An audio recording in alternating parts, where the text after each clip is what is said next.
Welcome back to part 2 of our 7-part series on leadership. I hope you guys enjoyed part 1, the leadership mindset. I tried to get into actually preparing you for success in independent private practice ownership. And that all starts with how you view yourself. As part of that leadership mindset, I must say, if you can think of yourself each and every day as a practice owner and leader who happens to be a physical therapist, as opposed to a physical therapist who happens to be an owner, you are in the right mindset. You are actually successfully thinking about yourself in the right balance for what it takes to be a successful owner. Moving forward from the mindset, well, now you have to start applying, you start acting on your thoughts and ideas, and that requires an ability. There's 3 major abilities. The ability to confront, the ability to communicate, and the ability to bring about exchange and abundance. So today's session, today's YouTube channel video part 2 is on the ability to confront. So what is the definition of confront? Let's define that first. Being willing and able to face anyone with anything and communicate in manners in such a way that you do it comfortably. You are comfortable in communicating what needs to be said. So what does that mean to you? That means I can say anything to anyone that they may want to hear or that they may not want to hear in a mannerful way, if that's a word, in manners such that I'm trying to bring about agreement, and I'm doing so while remaining comfortable. See, if you have high personal integrity, you have no problem confronting another human being with what needs to be said, because you know at the end of the day, if you don't say it, you're compromising. You're minimizing, you're avoiding, you're sweeping it under the carpet. You're just not confronting the situation. And that is going to make a small problem into a big problem. And that will lead to disrespect. People won't respect you because they can't believe in you. They don't believe in what you're saying because you're compromising, you're rolling over, you're being soft in what in fact it is that you truly believe in. Nobody wants to be connected to somebody who just changes like the weather or changes their mind or changes their colors like a chameleon lizard, right? You need to stick by what you believe in. And in order to do that, you have to have good personal integrity, which is the owner mindset, which we talked about in part 1. You act on it through confront. So let me give you an example.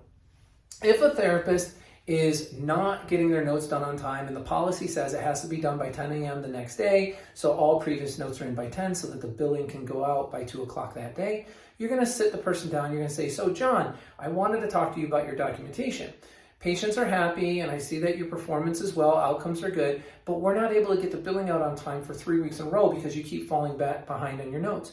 I want to hear from you what a solution may be that we can work together on, that we can coordinate on to ensure that you're able to get your notes in by 10 a.m. each and every morning.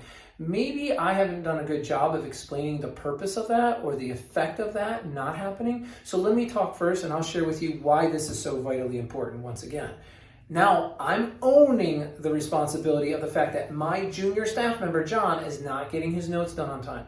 I'm not blaming him. I'm not shaming him. I'm not driving him in the dirt. I'm simply saying I'm going to own the responsibility. I need to make sure I can look in the mirror and that I have confronted myself and that I've done everything I can. I've given them every tool, every policy, every bit of education and knowledge needed for them to succeed.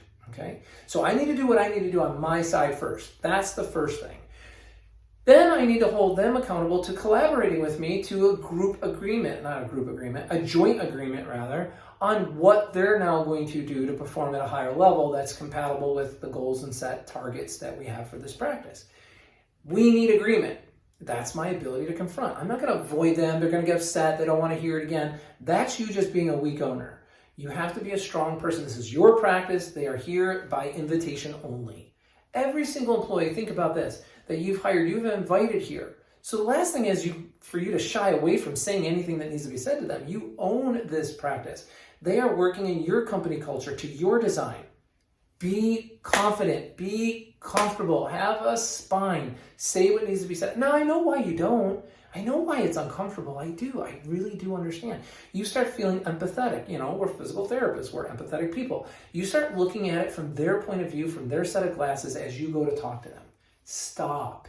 This isn't a caregiver experience situation. This isn't taking care of another. This is you owning the responsibility to all of the members that come who are trying to do it right to their best ability, and you justifying why somebody else may not be doing it to the level that you want.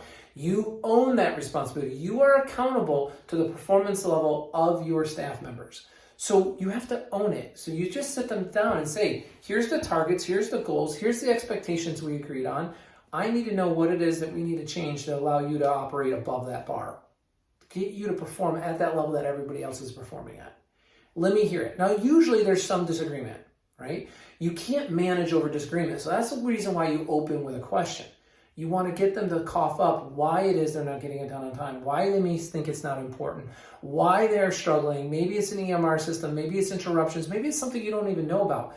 So once you own what your role is in it and you tell them why it's important, then you have to listen. Let them share with you what their challenges are in getting it done, and then collaborate on the solution. They have to participate in solutions to all problems. You're not the magic wizard of the north with the wand that's, I know you're brilliant, I know you probably have all those answers, but that's not what your function is here as a leader. Your function as a leader is to raise the knowledge and ability of all the people around you. You're only as good as the people you surround yourself with, so infuse in them some training and knowledge, skills, and abilities so that over time, it's just more autonomous, it's just more automated. It's like they just don't need your help as much. Don't stroke your ego by solving problems and being Mr. Problem or Mrs. Problem Solver. Stroke your ego by seeing how well you've been able to professionally and personally enhance the people around you. That's confront. The biggest mistake is you thinking, looking, and seeing the situation through their eyes. That is always going to get you to cave in and introvert.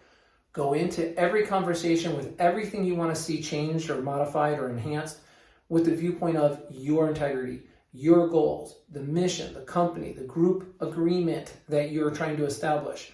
This is an outlier that you're trying to get back into the mainstream and back into the jet stream of flow for your practice. Only you can do that. This is a skill. This is an ability. The ability to confront. By you being weak in this area, you will not be respected, you will not be followed, and you will not get people's genuine, sincere contributions to the success of your practice and the direction you're trying to go in. So there you go. I think I've defined it. I gave you an example there. I hope this enables you to be a better leader in the area of confront. Thanks for watching this YouTube channel. Hang tight for part 3 coming up on the 7-part leadership series. And please click like and subscribe. If you subscribe, you're just going to get this dropped in once a week. We're not going to spam anybody, but by doing it, it really helps me to help more people. I really appreciate you guys. Let's get to it.